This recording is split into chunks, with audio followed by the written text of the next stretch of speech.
Hello and welcome back to the world of biology by Sachin sir. In this video, we are going to study the structure of a cell under basic foundation course.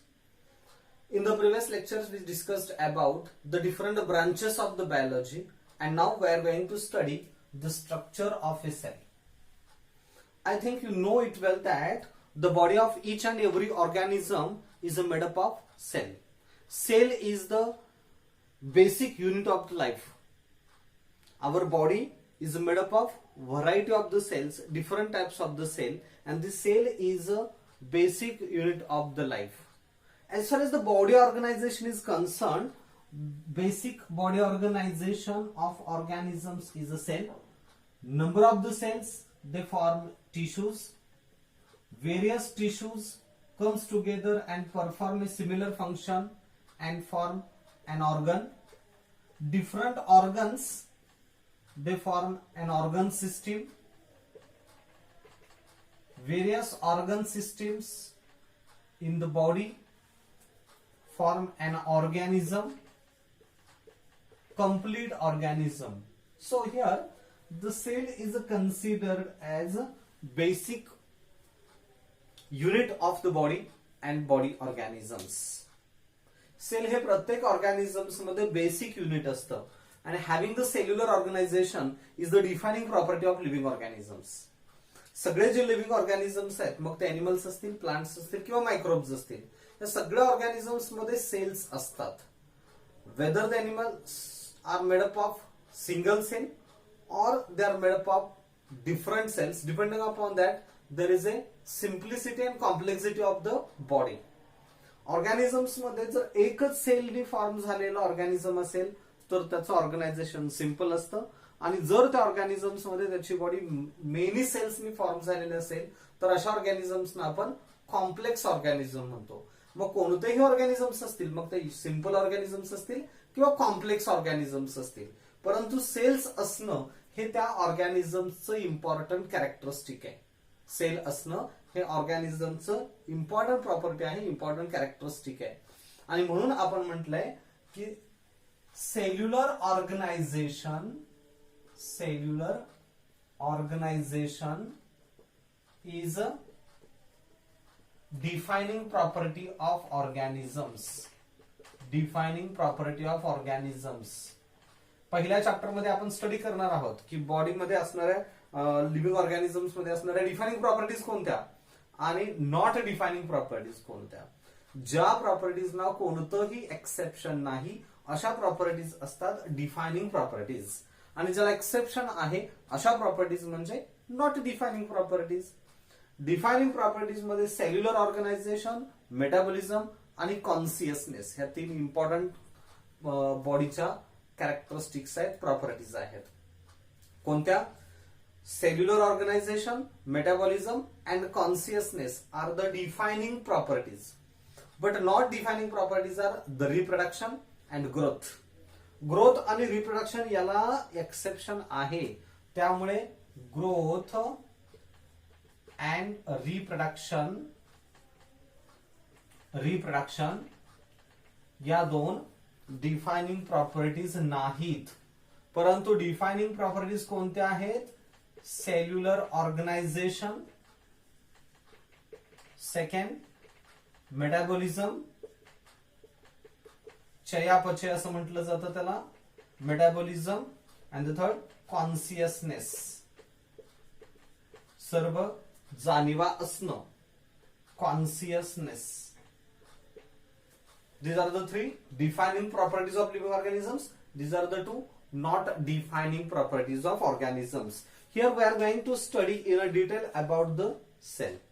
मला वाटतं तुम्ही previous standard मध्ये हे study केलं असाल की cells are considered as a basic, fundamental, structural and functional unit of the life.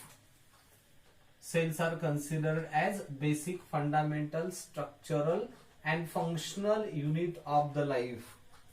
पेशी हे सर्व सजीवांचं सर्वात लहान असणारं पायाभूत, मूलभूत, रचनात्मक आणि कार्यात्मक असं एकक आहे. पेशी म्हणजे सेल हे सर्व सजीवांचं मूलभूत, सर्वात लहान असणारं मूलभूत बेसिक फंडामेंटल म्हणजे मूलभूत, पायाभूत बेसिक म्हणजे पायाभूत, मूलभूत, रचनात्मक आणि कार्यात्मक असं एकक आहे. म्हणजेच काय, जसं एखाद्या एलिमेंट मध्ये smallest particle of an element is the atom असं आपण म्हणतो. कोणत्याही एलिमेंट मध्ये त्याचा स्मॉलेस्ट पार्टिकल जो असतो तो ऍटम असतो. तसं आपल्या बॉडीमध्ये स्मॉलेस्ट पार्टिकल, स्मॉलेस्ट थिंग म्हणजे काय असतं, सेल असतं. So the cell is basic unit. आपल्या बॉडीचं ऑर्गनायझेशन जर घेतलं तर ह्या ऑर्गनायझेशन मध्ये सेल, सेल्स नंतर टिश्यूज, टिश्यूज नंतर ऑर्गन्स, ऑर्गन्स नंतर ऑर्गन सिस्टीम आणि ऑर्गन सिस्टीम पासून नंतर ऑर्गॅनिझम डेव्हलप होतो. तर सगळ्यात बेसला कोण आहे, सेल आहे. म्हणून cell is the fundamental unit.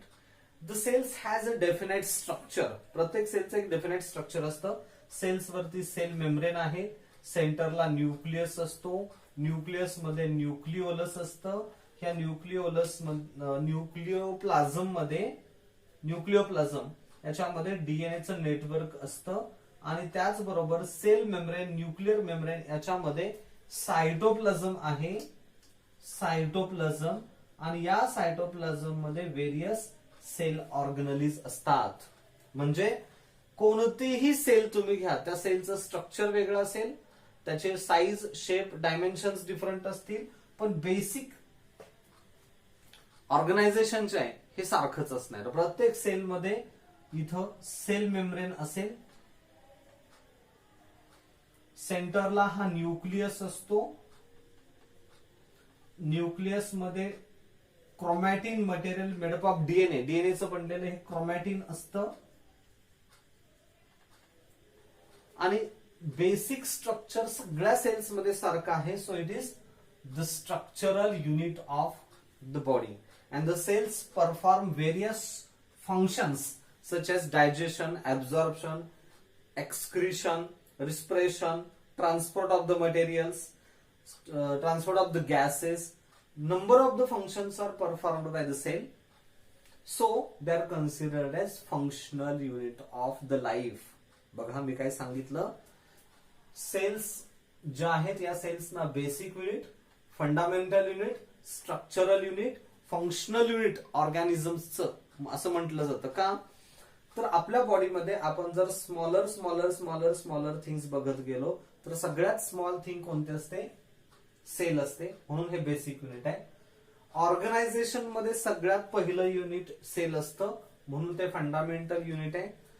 प्रत्येक सेलचं स्ट्रक्चर हे ऑर्गनायझेशन हे सेम असतं. Cell membrane, cytoplasm, nucleus, nucleolus, chromatin material आणि सेल ऑर्गनलीज जसे mitochondria, Golgi bodies, endoplasmic reticulum, ribosomes, lysosomes, peroxisomes, cilia, flagella, वेगवेगळे ऑर्गनलीज असतात. म्हणजे स्ट्रक्चरल युनिट आहे. आणि कोणत्याही ऑर्गॅनिझम मध्ये cell it perform different functions. Cell perform different functions such as digestion, absorption, secretion, excretion, control, regulation of the body. सगळे function cell perform करते. So it is the functional unit. ही एक basic आपण एकूण सेल्सचं property सांगितले. Cells are considered as basic, fundamental, structural and functional unit of the life. पण सेलची डेफिनेशन कशी देता येईल, ही डेफिनेशन म्हणता येत नाही. ही सेलची एक प्रॉपर्टी आहे. डेफिनेशन मध्ये काय सांगता येईल, cell can be defined as the unit of protoplasm. Cell can be defined as the unit of a protoplasm bounded by cell can be defined as unit of protoplasm bounded by unit membrane. Cell can be defined as unit of protoplasm bounded by unit membrane, contain its own genetic material,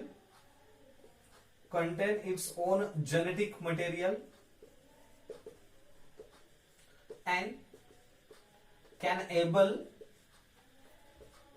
to self control, regulate and replicate. Cell can be defined as the unit of protoplasm bounded by a unit membrane or the cell membrane that contain its genetic material, and it can able to self control, self regulate and self replicate. Cell म्हणजे असं एक प्रोटोप्लाझमचं unit आहे. Protoplasm म्हणजे living substance of the body, made up of organic and inorganic substances. Organic inorganic सबस्टन्सेसनी form झालेला body मधला living substance जो असतो तो लिव्हिंग सबस्टन्स म्हणजे प्रोटोप्लाझम. लिव्हिंग सबस्टन्स म्हणजे प्रोटोप्लाझम, जीवद्रव्य असं म्हणतात त्याला, प्रोटोप्लाझम. आणि यामध्ये काय असतं, protoplasm consist of the organic as well as inorganic substances. यामध्ये ऑर्गॅनिक इनऑर्गॅनिक सबस्टन्सेस असतात. Organic substances of the protoplasm are sugars, amino acids, fatty acids, glycerols, carbohydrates, proteins, lipids, vitamins. एकूणच सिंपल आणि कॉम्प्लेक्स असे दोन प्रकारचे organic compounds असतात. कोणते?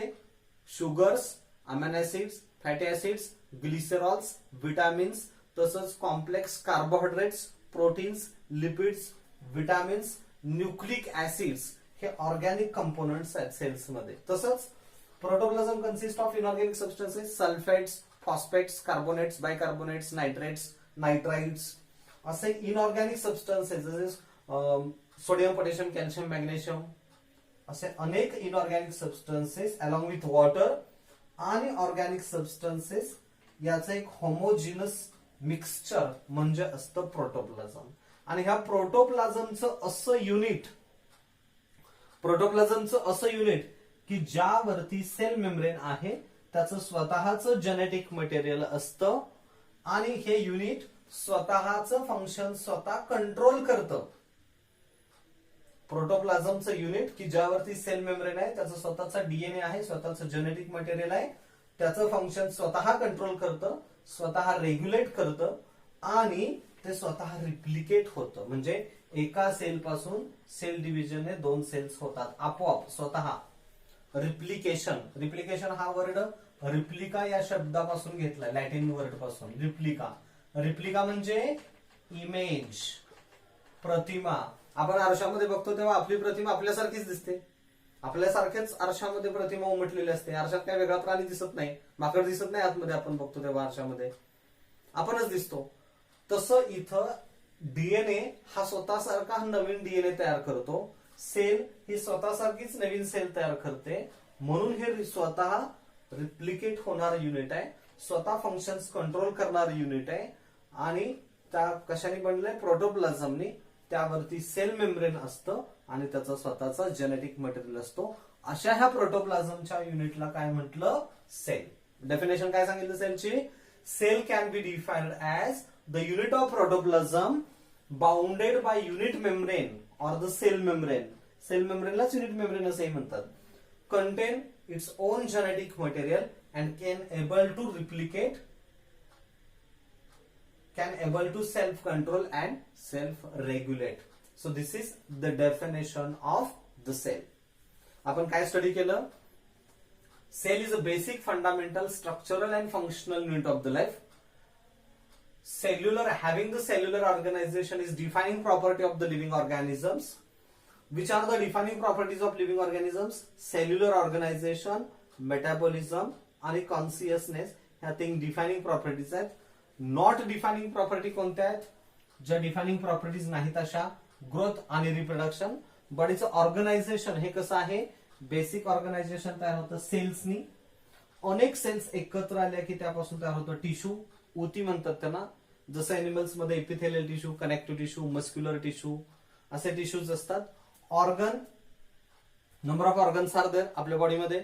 Heart, lungs, liver, kidneys, brain, muscles हे ऑर्गन्स आहेत. Number of organs form organ system, जसं digestive system, circulatory system, excretory system, reproductive system. आणि अशा सगळ्या सिस्टीम्स एकत्र आल्या की मग फॉर्म होतो organism. And this organism is a basic unit of ecology. इकॉलॉजीचं बेसिक युनिट आहे organism where it is said to be a species, जिथं त्याला स्पीसीज असं म्हणतात. ह्युमन बिंग्स ही एक स्पीसीज आहे.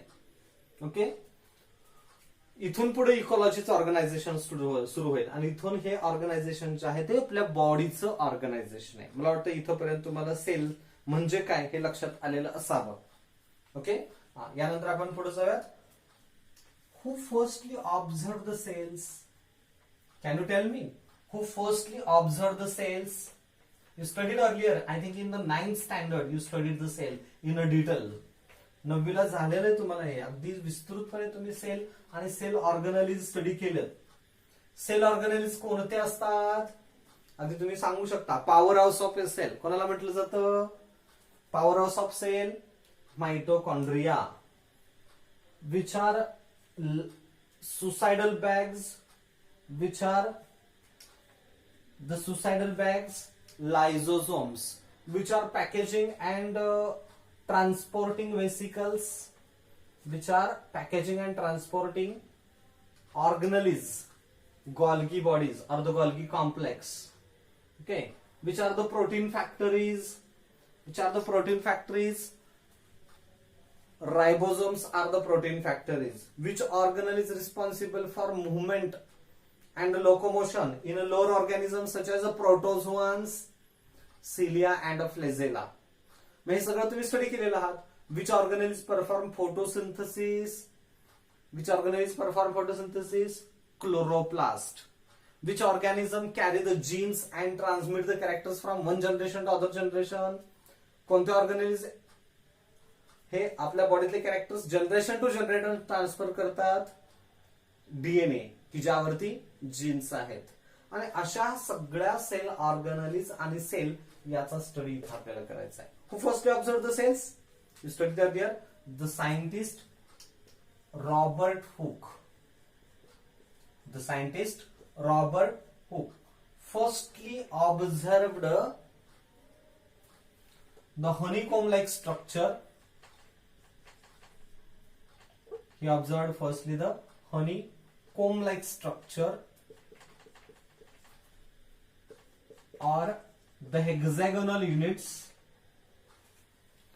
The scientist Robert Hooke firstly observed a honeycomb like structure or the hexagonal units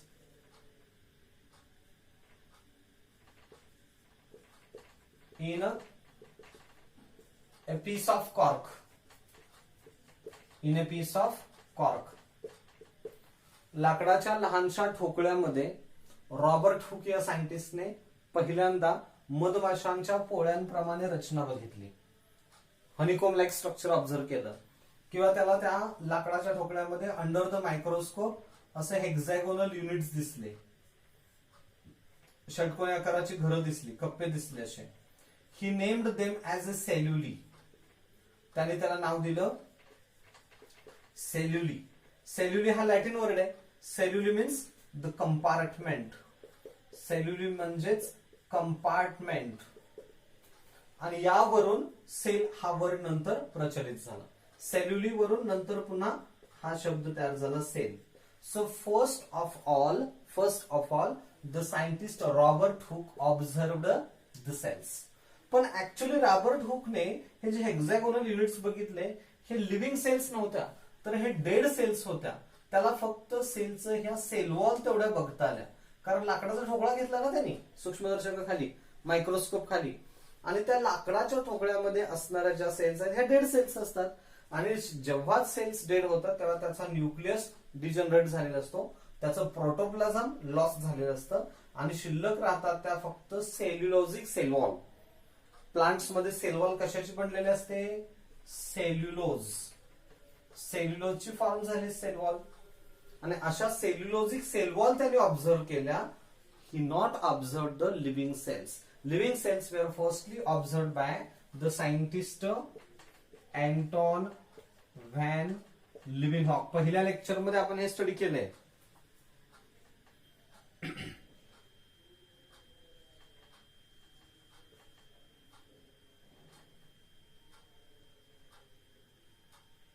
The scientist Anton van Leeuwenhoek.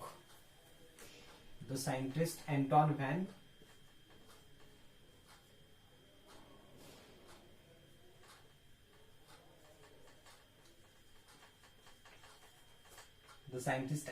van Leeuwenhoek firstly observed the living cells under the compound microscope. So he is referred as the father of microbiology. म्हणून या सायंटिस्टला father of microbiology असं म्हटलं जातं. काय study केलं आपण? सर्वात पहिल्यांदा रॉबर्ट हुक या सायंटिस्टने पीस ऑफ कॉर्क मायक्रोस्कोपला ऑब्झर्व केला. पीस ऑफ कॉर्क लाकडाचा ठोकळा मायक्रोस्कोपला बघितला आणि त्यामध्ये त्याला अनेक हेक्झॅगोनल युनिट्स दिसले, षटकोनी आकाराची घरं दिसली की जे मधमाशांच्या घरट्याप्रमाणे असतात आणि त्याने नाव दिलं सेल्युली. सेल्युली म्हणजे कंपार्टमेंट्स हा लॅटिन वर्ड आहे आणि त्यावरून सेल हा वर्ड नंतर निर्माण झाला. So the cells, dead cells were firstly observed by scientist Robert Hooke and the living cells firstly observed by the scientist Anton van Leeuwenhoek. The cells are discovered, cells are studied, not discovered, cells are studied in a detail by the two scientists, Schwann and Sheldon. Cells and their characters, cell and their characters are studied in detail by the two scientists, Schwann and Sheldon.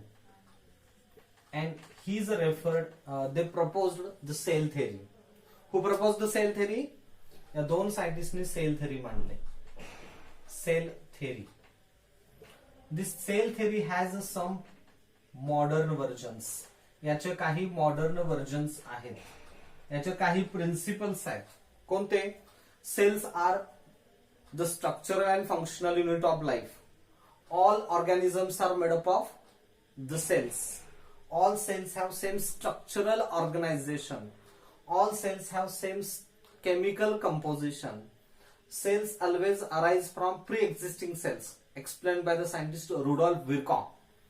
And cells contain the genetic material which is transferred from cell to cell during the cell division. And some cells have totipotency. हे सगळे सेलचे modern versions आहेत. Cell थेरीचे modern versions. What are the modern versions of cell theory? What are modern versions of cell theory? First, cell is structural and functional unit of the life. Cell is structural and functional unit of life. All organisms are made up of cells. All organisms made up of cells.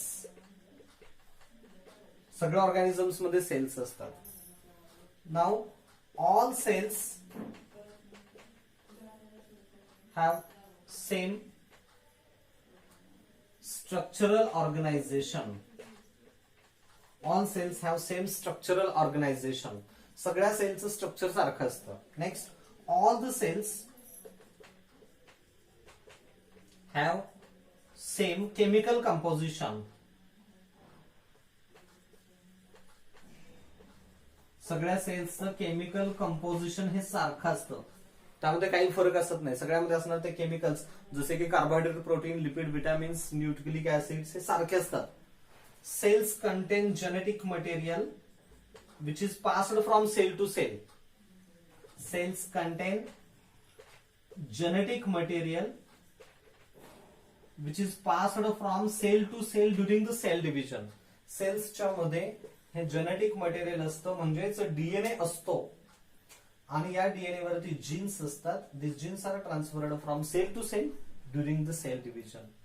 जेव्हा एका sale मधून दोन cells तयार होतात तेव्हा या दोनही sale मध्ये हा डीएनए ट्रान्सफर होतो आणि जेव्हा या रिप्रोडक्शन होतं आणि एका जनरेशन मधून दुसऱ्या जनरेशन मध्ये एंगवन फॉर्म होतात तेव्हा हे जीन्स किंवा या सेल्स मध्ये असणारे डीएनए हा ट्रान्सफर केला जातो. Generation after generation. And the genetic material also transfer from cell to cell. And some cells have totipotency. Some cells have totipotency. Totipotency means what? The ability of dividing cells to undergo cell division and cell differentiation to form the complete organism. एक cell असेल, या सेलमध्ये sale division होतं, अनेक cells form होतात, एका sale पासून अनेक सेल्स फॉर्म होतात आणि नंतर या सेल्स पासून कम्प्लीट ऑर्गॅनिझम डेव्हलप होतो डिफरन्सिएशन होऊन. मग ही जी ऍबिलिटी असते या ऍबिलिटीला म्हणायचं टोटिपोटन्सी. अॅनिमल्स मध्ये टोटिपोटन्सी ही फक्त जायगोट सेल मध्ये असते आणि प्लांट्स मध्ये टोटिपोटन्सी सगळ्या सेल्स मध्ये असते. आपण जास्वंदीचं प्लांट घेतलं, ते जर कट केलं, त्याच्या फांद्या जमिनीमध्ये लावल्या तर त्या नवीन प्लांट तयार करतात. परंतु ह्युमन बिंग्स मध्ये असं नाही. आपण बोटातल्या काही सेल्स वेगळ्या केल्या, बोट कापलं तर त्यापासून नवीन ऑर्गॅनिझम तयार होतो का? नाही. म्हणजे अॅनिमल्स मध्ये टोटिपोटन्सी ही फक्त जायगोट सेल मध्ये असते आणि प्लांट्स मध्ये टोटिपोटन्सी मात्र सर्व सेल्स मध्ये असते. अजून एक प्रॉपर्टी आहे महत्वाची, एक मॉडर्न व्हर्जन आहे. Cells arise from pre existing cells. आपल्याला सेल्स स्वतः तयार करता येत नाहीत, स्वतःहून सेल्स तयार करता येत नाहीत. तर cells arise from pre existing cells, pre existing cells by cell division. एका सेलमध्ये सेल डिव्हिजन झालं की नवीन 2 सेल्स तयार होतात. पुन्हा यामध्ये सेल डिव्हिजन झालं की मग अजून जादाच्या 4 सेल्स तयार होतात. पण सेल तयार करा म्हटलं नव्याने तर करता येत नाही. Cells always arise from pre existing cells. ह्या अगोदरच्या पेरेंट सेल पासूनच नवीन डॉटर सेल्स फॉर्म होतात. या डॉटर सेल्स फॉर्म होतात. Means the cells arise from pre-existing cells. It is explained by the scientist Rudolf Virchow. Rudolf Virchow explained the cells arise from pre-existing cells. Okay. So in this video we studied about the definition of the cell and the cell theory. Okay. In next video we will study about the difference between prokaryotic cell and eukaryotic cell. Okay. Thank you.